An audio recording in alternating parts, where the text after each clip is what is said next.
Winning fights in Fortnite is actually way simpler than most people think. And no, it's not just about flashy mechanics. If you want to start winning consistently, you need to lock in some fundamentals. These are the exact things that pro players rely on every single fight, and it's what allows them to dominate with confidence. Let's start with one setting that makes a huge difference: auto-confirm edits. This one's controversial and most players don't even think about it. The pro camp is somewhat divided, but most pros these days have this turned on.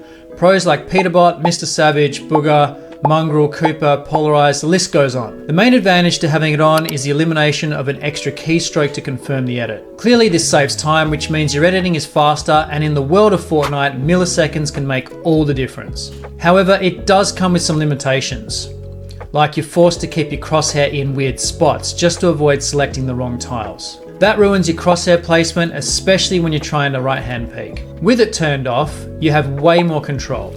You can start an edit, think about it, and then decide whether or not to confirm. That small adjustment instantly makes your peek safer and your gameplay smarter, although arguably slower, which could give your opponent too much time to think or simply spray your build. Ultimately, the decision to have this on or off comes down to what you're comfortable with. If you're familiar with it off, then stay that way. Otherwise, give it a try for a week and see if you like it. Next, let's talk about peaks, because this is where a lot of fights are won and lost.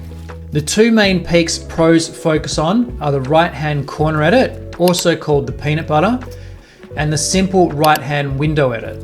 Both of these are quick, easy to set up, and most importantly, they keep you protected.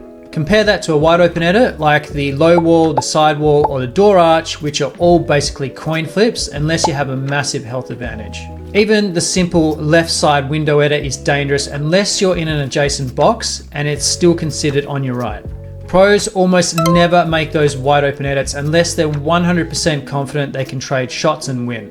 The safer edits win fights, and the risky ones just get you sent back to the lobby. Now let's move on to box fighting. A huge mistake is running straight up to the front of someone's wall and just pickaxing it. That's the easiest thing in the world to punish. Instead, pros always come at it from an angle. This is what's called diagonal box fighting. You build your own box diagonally across from theirs, and from there you've got tons of options. You can right-hand peek to chip the wall, edit your own wall for extra protection, go up and pressure from above, or even cut off their escape routes. The point is, you're attacking from a safer position where you can see them, but they can't fully see you. When a pro is fighting a defensive player, they never pressure one wall. If you keep pickaxing the same spot, the opponent will just sit there holding it, or worse, sneak out the back while you're distracted. Instead, pros start claiming multiple walls around the opponent's box. They drop an extra wall or a cone in the direction the opponent might try to escape, meaning they've got nowhere safe to go. Even if they do try to ramp out, you're already there to block it. The goal is to trap them, so every option they have puts them in your control. Here's another simple one. Pros don't double swing on a wall. At higher levels, the second swing is basically a free pump for your opponent. Pros swing once, then immediately pull out their shotgun. You can also bait them by starting the second swing and cancelling it. Pre-firing is one of the most underrated skills in Fortnite, and the trick is all about timing. This is how pros punish aggressive players who love to spam SMGs or edit quickly. Raider 464's Mechanics Training version 5 has a pre-fire practice drill to help you work out the timing, but beyond that, there's a trick the pros use. When they're breaking a wall, they hit it once, then they pull out their blueprint instead of taking a full swing again. It still makes a sound of a hit, so your opponent thinks the wall's about to break and often fires preemptively. That wasted shot gives you the chance to replace the wall and piece control them without taking damage, or switch to your shotgun to take a shot. Watch any pro player, and phasing through walls is a fundamental skill, but like the pre-firing, it's all about timing. When talking about phasing, I'm not referring to spraying a wall when your opponent is running away. I'm referring to going through a wall being held by the opponent. Once again, Raider 464's Mechanics Training version 5 has a phasing practice drill to help you work out the timing.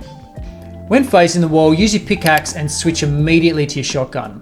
If you use your shotgun to phase the wall, there's shotgun delay and the opponent will likely get damage on you first. The trick is to time your pickaxe swing with the transition to the wall. You can walk up to the wall or you can sprint slide. The sprint slide clearly has the advantage of surprise. So there you go. Those are the fundamentals pros rely on to win more fights. Do these things consistently and you'll notice you're not only surviving fights, you're controlling them. If this helps, hit that like button, subscribe for more tips, and let me know in the comments which of these you're going to practice first. Thanks for watching.